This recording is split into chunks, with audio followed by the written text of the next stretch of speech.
3 milioni sulla spiaggia di Copacabana in Brasile, 3.000 sulla spiaggia di Sottomarina a Chioggia.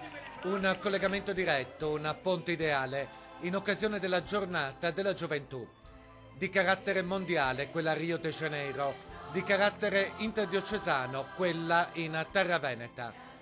Due mondi diversi e lontani, ma stessa fede, stessi temi, stessi valori e soprattutto lo stesso entusiasmo.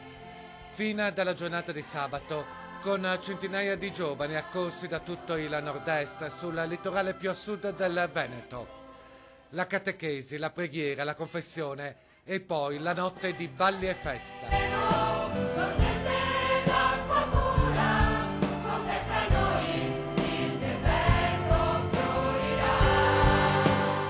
Ieri mattina il risveglio in una sottomarina di poco rovente, schiacciata dall'afa, ma neppure la giornata più calda dell'estate ha stoppato l'entusiasmo dei Papa Boys, divenuto incontenibile al momento dell'arrivo di Monsignor Francesco Moraglia, che ha poi celebrato la messa.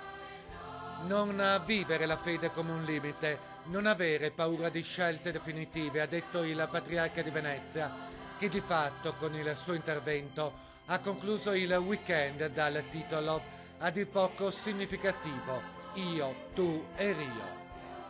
Una signora ha detto: non bastano più le chiese di Chioggia, bisogna costruirne ancora perché siete tanti. Tanta amicizia, tanto amore per un mondo nuovo. Sono momenti in cui penso si vede non che il Signore sia più presente di altri momenti o di altri posti, però che il nostro cuore forse sia un po' più disponibile, questo sì. E quindi direi che torniamo a casa tutti abitati da una presenza nuova. Ecco, il Signore che abbiamo incontrato, che abbiamo celebrato, che abbiamo comunicato, ecco, ora è con noi.